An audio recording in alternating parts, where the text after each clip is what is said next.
The Garden of Love by William Blake. The opening stanza is possibly familiar to anyone who has returned to a fondly remembered scene from their childhood, only to find that it has been transformed and not for the better. For the speaker, the pastoral idyll of the Garden of Love, a possible callback to Eden and the Garden of Paradise, is now blighted by a chapel in the middle of its grounds. This building has been replaced where the speaker formerly played, establishing the beginning of a commentary on how simple, innocent pleasures have been displaced by religion. This theme is continued in the second stanza, where it is revealed that the literally forbidding phrase, "thou shalt not," is written above the chapel door. As it's not specified what exactly should not be done, the implication is that everything is forbidden. Furthermore, the gates to the chapel are shut, indicating that no one is welcome to come into the chapel, in direct contradiction of the Christian message that everyone is wanted in God's church.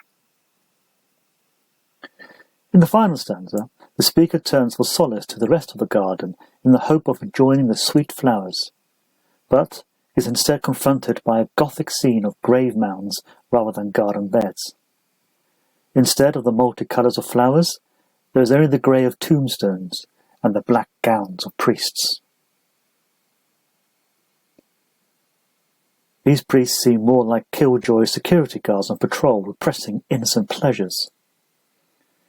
The original illustration accompanying the poem, engraved by Blake himself, reinforces the negative attitude displayed towards the clergy, with the priest seemingly encouraging two children to pray over an open grave, i.e., death.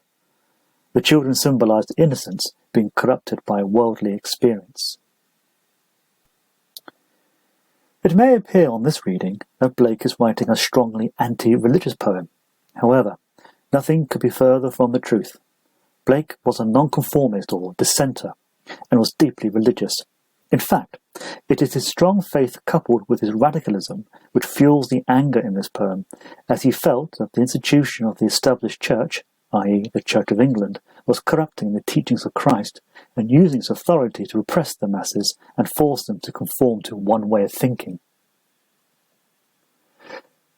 The political message is in contrast to the deliberate childlike simplicity of the poem's lyricism. The language is everyday, whilst the iambic tetrameter of the lines gives a pleasant, almost nursery rhyme-like lilt. However, note how in the final couplet, the poem's regularity is disrupted by a breakdown in the A-B-C-B rhyme scheme. Instead, there's internal rhyme, and a switch to iambic pentameter. Here, Blake is creating a jarring effect to echo the incongruity of the black-gowned priests in what should be an idyllic environment. Their actions are physically repressive. They are walking in their rounds on the lookout for potential troublemakers, and mentally repressive, since they are painfully binding with briars the speaker's thought and feelings. Therefore, the type of love explored in Blake's poem isn't just romantic or sexual, but love in its wider sense, the love of one another that is full of charity and compassion. In other words, it is the love that Jesus exhorts his followers to show, and for Blake, the irony is that the very institution set up to promote this message is the biggest obstacle to it actually happening.